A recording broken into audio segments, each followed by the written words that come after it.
Hey folks. Hey folks, it is Wednesday, November 21st. That's right, Wednesday, November 21st. And that means we're almost at that month point. This year's kind of flown by.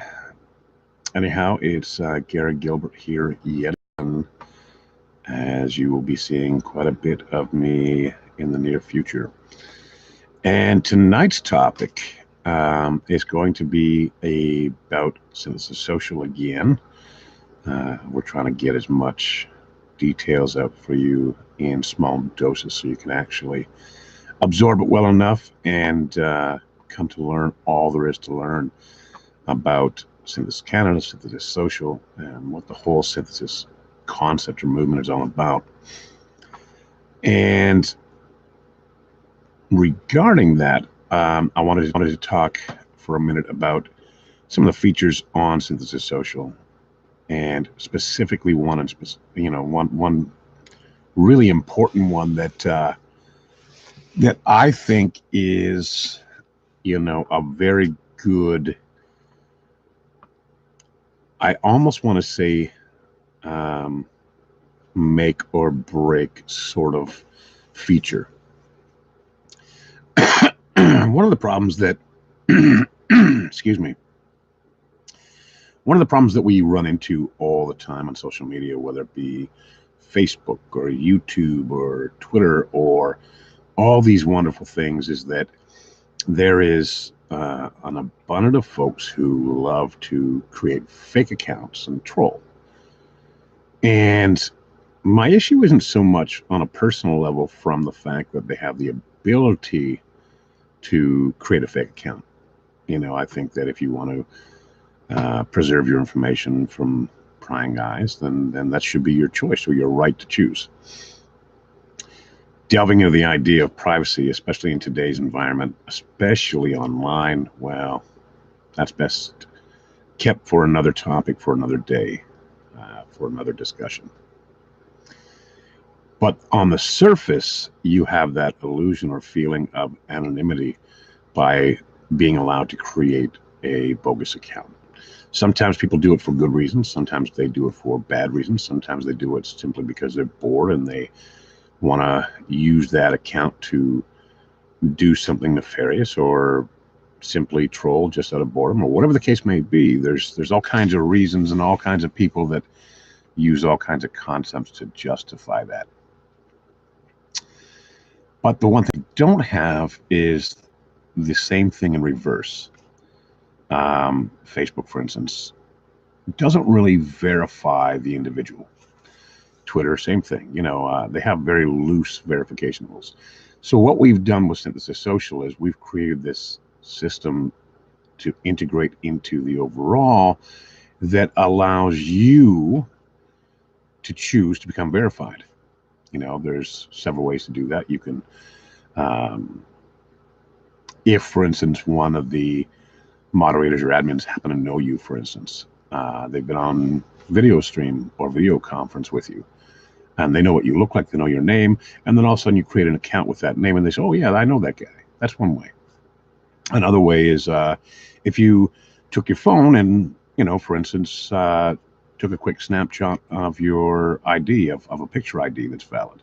That's another way. There's just literally several ways that you can become verified, but the importance of it all comes back to this. Now Joe Blow logs on.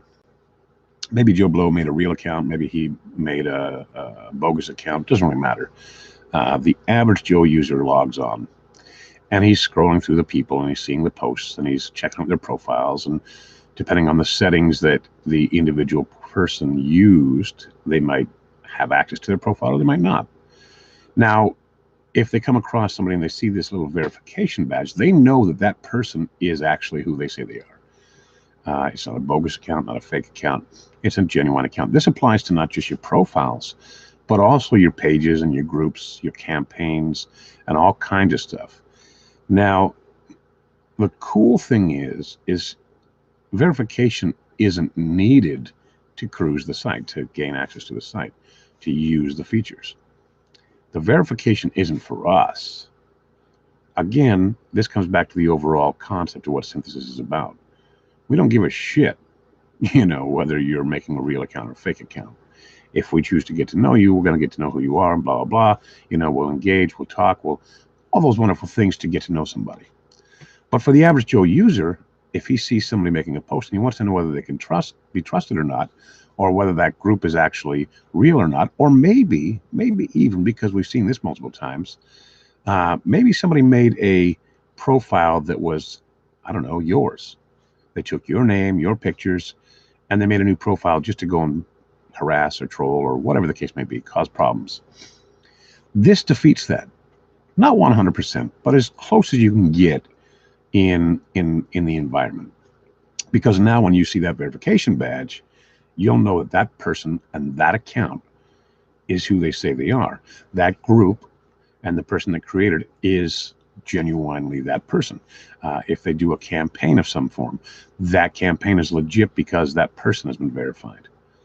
So these are all different things in how that the verification process actually is important, and how being left open as a choice versus a mandatory situation makes it so much better for you guys. Because now you don't have to be verified. That doesn't change or alter the overall end result. What it alters is the trust that somebody else might have in you, and your message or your content or your, whatever. So if you see somebody that's not verified and you choose to engage, well, that's now on you. No matter what it is they're engaging in, you ingratiating yourself into that environment with that individual now have the responsibility for the outcome, because you've seen that they weren't verified and you chose to engage. Now, does that mean you should avoid people that aren't verified? Well, no. Again, there's circumstances that kind of are surrounded by common sense that would allow you to benefit from that verification process. Say, for instance, you wanted to set up a rally or whatever, and somebody wanted to know, well, how do I know this isn't a troll or whatever? This kind of helps assist with that. So that said, that's one of the main features that I happen to think are pretty kick-ass and a real big benefit for you guys. And it's something that we've instilled, and it's been discussed a little bit with some of the members, and they seem to appreciate it. I know I do, and I know that at least one does, specific that I spoke to. And I think that as you guys get on the site and get using it, you'll really come to benefit and enjoy the fact that it's there. Whether you choose to get verified or not, that's up to you. It's not for us to decide for you. You are free to become unverified or stay unverified for your whole time there, regardless of where you're at on the site. But I think that do get verified, you'll definitely enjoy the long-term benefits of it. So yeah, that's one of the features about Synthesis Social, and I think that's it for now. I will come back at another time to discuss another feature that's kind of nifty, kind of unique, that's a little bit better than the existing platforms we have access to. With that, you see I'm all bundled up. I just got back in from letting the pups in and getting some more firewood split up and brought in. So I'm still bundled up. I got to go back out and do a little bit more firewood. So you guys stay warm, stay safe, and we will see you on Synthesis Social. Bye for now.